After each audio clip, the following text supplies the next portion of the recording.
Hey everybody, it's Shawn here in Pikesville, and today I'm going to tackle the topic of the 6 foundational movement patterns that everybody needs to be addressing in their training, and addressing them, it makes their daily lives that much better. So the 6 are squat, hinge, lunge, push, pull, and carry. And believe it or not, when you kind of break down your training, you're hitting all 6 of these movement patterns, if not in the same workout, then kind of broken up in between your 2 to 3 workouts a week.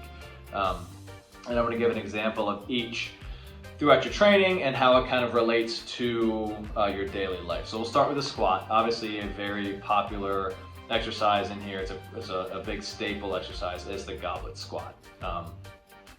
Again, you're addressing that movement pattern. It's hitting your core, hitting your legs. It's a big total body lift.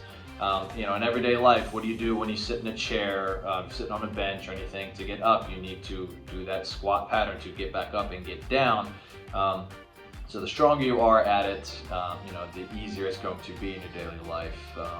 You won't need to be able to use any, arms on the chair to push yourself up. So that's why we train that a lot. It's probably the most, the movement pattern that pops up the most in life. So I definitely love training it here. And there's obviously plenty of variations we can do with that, given your guys' ability levels. Going to the hinge. The hinge it's probably the hardest movement pattern to learn. And it's more hip based. Like if you're bending down to pick something up, we don't want you rounding your back and using your back to pick stuff up. So getting strong in that hinge helps. Like if you're picking up, bags of concrete or anything heavy that you need a good solid foundation for. That if you do it wrong, you can kind of pose risks for your lower back. Obviously making sure that you're strong enough in those positions to be able to pick stuff up. And hinges in the gym are like RDLs, deadlifts with a kettlebell, any type of action where your hips are coming back and you're getting a good stretch in your glute and your hamstrings while keeping your spine straight. And that's again, keeping that spine integrity. We don't want to make sure that the spine isn't flexing too much under heavy load. Going to the lunge pattern.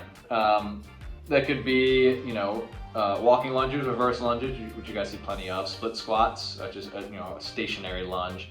A lot of life as well is on a single leg, whether you're walking, running, going up or down steps, getting off the ground from one knee. It's that same movement pattern. So the stronger we get with those movement patterns in here, the easier it's going to be to get off the ground without having to hold on to something to get yourself up. Again, almost, and playing sports too, if you're rather recreational or on a team, whatever, doing single leg work is going to make you a lot stronger, almost every facet of life. And we go to the upper body. If we're going to pushing, obviously push-ups, dumbbell bench press, barbell bench press, all of those are important for in the gym. Obviously, for us guys, we want to look good. Chest is always the the first thing guys typically go to. But it's good to, I guess, equating that to everyday life. With me having kids, the first thing I think of is kind of pushing them on a swing. Kids, grandkids, whatever. If you're pushing them on a swing, you got to have a good foundation to be able to push and have that strength and endurance to not hurt your shoulder or elbow or anything pushing it. And if you're anything like my kids, you like to be pushed for hours on end. So you need to be able to do it over and over and over. We go to the pull variations like TRX rows, dumbbell rows, cable rows, anything where you're pulling towards you, keeping good posture, are going to work the muscles in your back.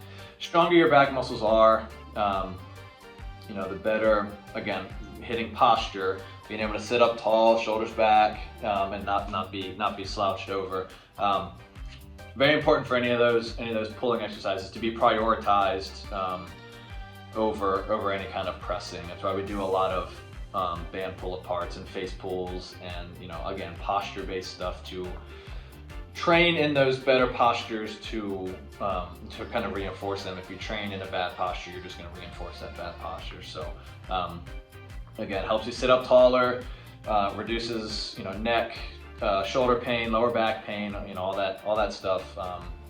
With all the posture work we're doing here is very important. And last but not least is the carry. So if we have you guys with dumbbells, kettlebells, trap bar, anything that's heavy loaded and you're walking with it, equate that to carrying groceries, doing yard work, carrying a wheelbarrow, anything like that. Again, functional carryover to everyday life. Just going to make you stronger in those areas. And the totality of all 6 of them, stronger you get at them in here, the better it's going to be outside of here. And again, I know you guys have firsthand testimony from you guys about how what we're doing in here, you kind of clicks in your head like, wow, this is a lot easier than it was before. And that's exactly why we do all this. It's to help make your daily lives better, help make you healthier, we love seeing you guys. The more we have you in here, the better everything's going to get. So hope you guys got pretty good amount of information out of this video, and I can't wait to make more for you guys. Thank you.